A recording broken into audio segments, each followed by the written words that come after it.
সম্পূর্ণ বাসাটায় 3টা বেডরুম। কি আমরা এখন খেতে বসে একজনকে ধরতে যাই, নাস্তা করি 11:30 কি 12টার মধ্যে আমরা চলে এসেছি আমার ননাসের বাসায়। আরো আগে এসে পৌঁছাতাম, কিন্তু ওই যে পেট্রোলের জন্য বিভিন্ন জায়গায় গাড়ি থামার কারণে আমাদের একটু দেরি হয়ে গেল। আর এই ভবনটা সম্পূর্ণটা কমপ্লিট হয়নি। গ্যারেজটা এত বড় যে এক মাথা থেকে আরেক মাথা ঠিকভাবে দেখা যায় না। বাসায় এসে মুখ হাত ধুয়ে আমরা পরোটা, ভাজি, মিষ্টি, চা এগুলো দিয়ে নাস্তা করলাম। আর এটা ছিল দুপুরের দিকে।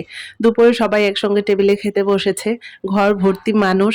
এত মানুষের মধ্যে 2জন পিচ্চি সদস্য আছে, জাভিয়ার আর আরফান। দেখেন সবকিছু ঘুরে ঘুরে দেখছে তারা 2জন।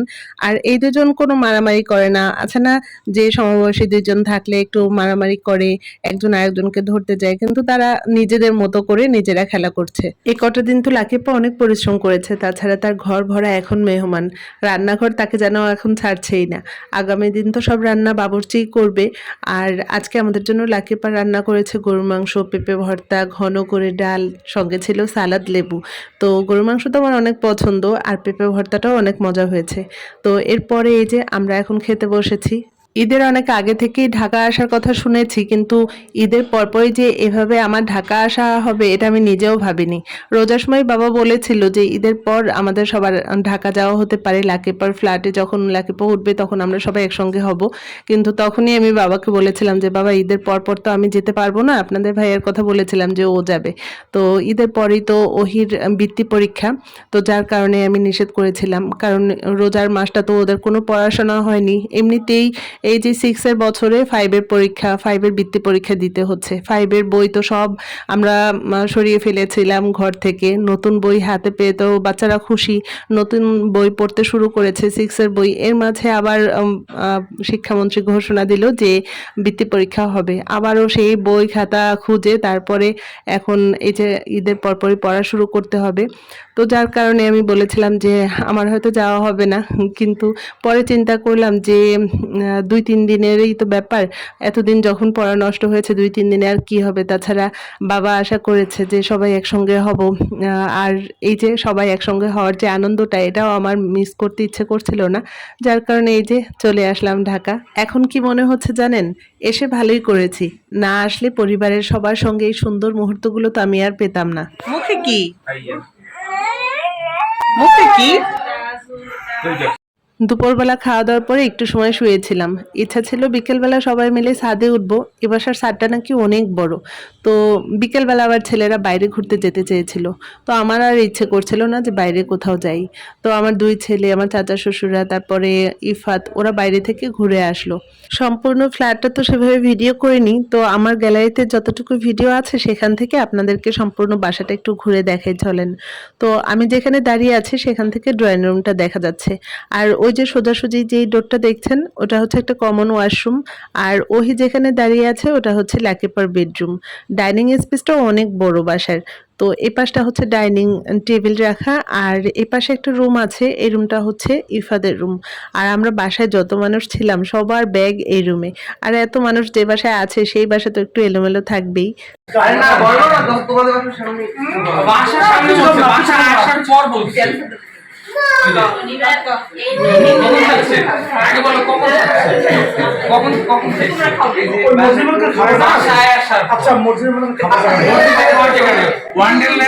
মামি কত কিছু যে না তোমরা করছো, আমি তো দেখছো না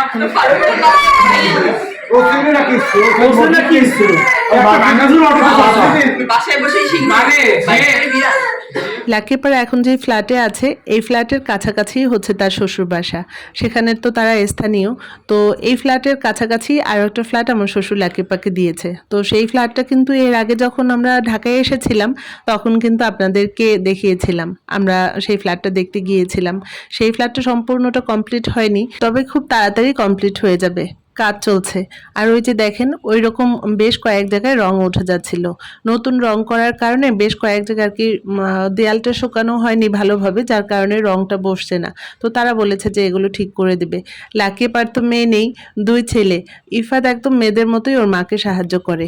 ইফাত ওইখানে নুডলস, তারপরে মিষ্টি, তরমুজ এগুলো সবাইকে খেতে দিচ্ছিল। আর এই রুমটা হচ্ছে শিহাবের বেডরুম। আর এই রুমটাও সুন্দর, রুমের সঙ্গে একটা বাথরুম আছে। আর এর সঙ্গে অ্যাটাচ বেলকনি আছে। ইফাদের রুমের সঙ্গে কোনো বেলকনি নেই, লাকিপার রুমের সঙ্গে একটা বেলকনি আছে। সম্পূর্ণ বাসাটায় 3টা বেডরুম, তারপরে হচ্ছে ড্রয়িং ডাইনিং স্পেসটা এত বড়, এক সাইডে একটা বেড রাখা আছে সেখানেও, আর 2টা বেলকনি, তারপরে 3টা ওয়াশরুম, আর কিচেনের পাশে একটা জায়গা আছে, সেই জায়গাটা অনেকটা খোলামেলা। সম্পূর্ণ বাসাটায় এত পরিমাণ আলো আসে, আমার কাছে খুব ভালো লেগেছে। বেলকনিতে দাঁড়ালে এত বাতাস, সম্পূর্ণ বাসাটাই আর কি অনেক খোলামেলা। আর এই রুমটা তো ইফাতের রুম, সম্পূর্ণ রুমটা আর কি এখানে ব্যাগ রাখা আর কি সবার দখলেই আছে এই রুমটা। ঈদের পরপরই লাকিপার শ্বশুর বাসা থেকে এই ফ্ল্যাটে উঠলো। তো এই বাসায় আসার পরে তো ভালোভাবে গোছানো হয়নি, এর মাঝেই তো আমরা আবার সবাই চলে আসলাম। আর এক বাসা থেকে আরেক বাসা চেঞ্জ করার পরে সে বাসায় যে কত কাজ থাকে, যারা বাসা পাল্টায় তারাই শুধু জানে। তো আমরা যাওয়ার পরে আস্তে আস্তে লাকিপা সব কিছু গুছিয়ে ফেলবে। এরপরে আমরা সবাই একসঙ্গে সন্ধ্যার নাস্তা করলাম। তো ভাবলাম যে নিচ থেকে একটু ঘুরে আসি, যেখানে বাবুর্চিরা রান্না করছে। তো আসার সময় তো বলেছিলাম যে লাকিপার বাসার গ্যাসটা অনেক বড়। তো ওই সাইডে ওই যে দূরে দেখছেন সাদা কাপড় দিয়ে ঘেরাও করা, ওই সাইডে বাবুর্চিরা রান্না করছে। আর এই পাশে আগামী দিন গোছানো হবে চেয়ার টেবিল দিয়ে, যেখানে সব গেস্টরা খাওয়া দাওয়া করবে। জানুয়ারি মাসে যে ঢাকা বেড়াতে এসেছিলাম, তখন লাকিপার আরেকটা ফ্ল্যাট আপনাদেরকে দেখিয়েছিলাম আমার ভিডিওতে।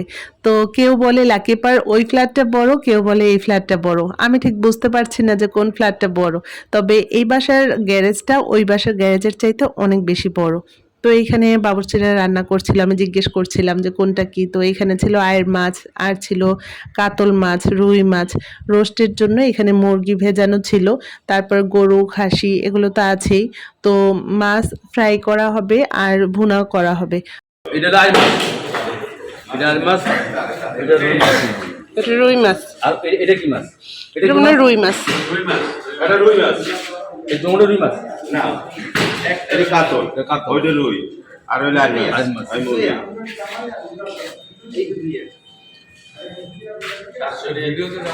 গ্যারেজে কিছু সময় ছিলাম, এরপরে উপরে এসে দেখি লাকিপা রান্না বাড়া করছে।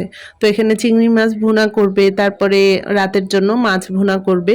দুপুরবেলা তো আমরা খেয়েছি গরুর মাংস, তারপরে পেঁপে ভর্তা, ডাল ভুনা, আর রাতে হচ্ছে মাছ ভুনা, চিংড়ি মাছ ভুনা, ডাল। লাকিপার মতো এত মজা করে তো আমি রান্না করতে পারি না, তারপরও কাউকে যদি একা একা কাজ করতে দেখি আমার খুব খারাপ লাগে। সকাল থেকে সেই একভাবে লাকিপা একটার পর একটা রান্না করেই যাচ্ছে, সবাইকে চা বানানো থেকে শুরু করে সব রান্না বাড়া সব কিছু তো সে নিজের হাতেই করছে। তারপরও লাকিপাকে জোর করলাম যে লাকিপা আমিও কিছু করি দেন। তো রাতের বেলা সবাই একসঙ্গে বসেই রাতের খাওয়া দাওয়া করলাম। আর এত মানুষের মধ্যে সময় যে কিভাবে কেটে যাচ্ছে টের পাচ্ছি না। রাত অনেক হয়েছে, এখন প্রায় 12:30 কি 1:45 বাজে। স্বর্ণাদের বাসায় যাচ্ছি আমরা। জসিম ভাই বলল যে আমাদের বাসায় গেলে ঘুমটা ভালো হবে। এ বাসায় থাকলেও সমস্যা হতো না, এ বাসা তো অনেক বড়। লাকিপার বাসা থেকে স্বর্ণাদের বাসা খুব কাছাকাছি না, আবার অনেক দূরও না।